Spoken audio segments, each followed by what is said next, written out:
Travis Hawkins beat Mallory Owens for having a gay relationship with his sister.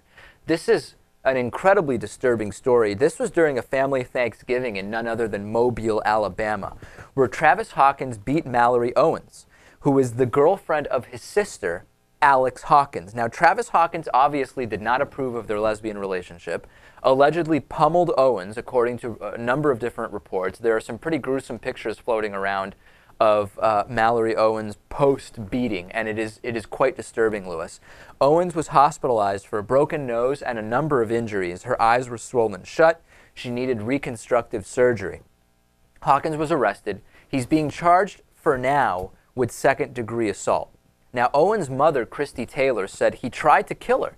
He's lucky he didn't kill her. She's lucky to be alive. I didn't even recognize her when I got here. It's hard to look at her like that. I didn't want her to go. I did not want her to go to this Thanksgiving event. I begged her not to go, knowing how the family felt about her, but she said they're trying to be nice. Wow. Owen's sister, Avery Godwin, told AL.com that Travis Hawkins actually called her on Friday and said he would finish what he started last night with Mallory. Even more disturbing is that earlier this year, Travis Hawkins allegedly hit Owens over the head with a pipe wrench. No charges were filed.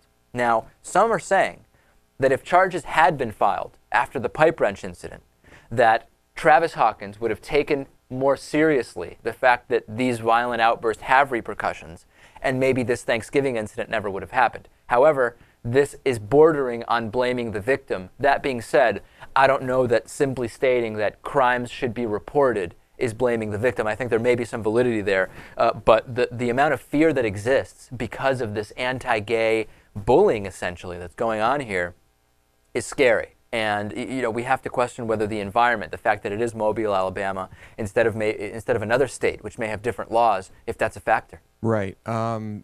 I don't think it's in any way blaming the victim when you say absolutely charges should have been pressed. Of course, it's a weird situation when this is your girlfriend's brother. Right. Maybe the sister didn't want charges filed herself. We don't know what pressure might have been exerted that way. I mean, if you're trying to win over the family, you probably wouldn't press charges. Yeah. Now, Natan, imagine if someone was beaten up for being anti-gay. In other words, imagine if being anti-gay, someone was an anti-gay bully, and they were beaten up for that.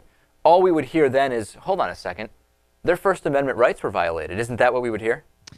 Perhaps, although that situation is very unlikely because the type of person that would be open-minded and liberal about social issues isn't usually the type of person that's very violent. That's very true. So I think it's just very unlikely. Really disturbing story. And a Facebook page that now has over 4,000 likes is calling for this to be an attempted murder charge, given the fact that he did indicate he was going to, quote, finish what he started. I don't know if that's going to happen. I don't know if that legally has any standing, but there are certainly calls for that. I hope that's what happens.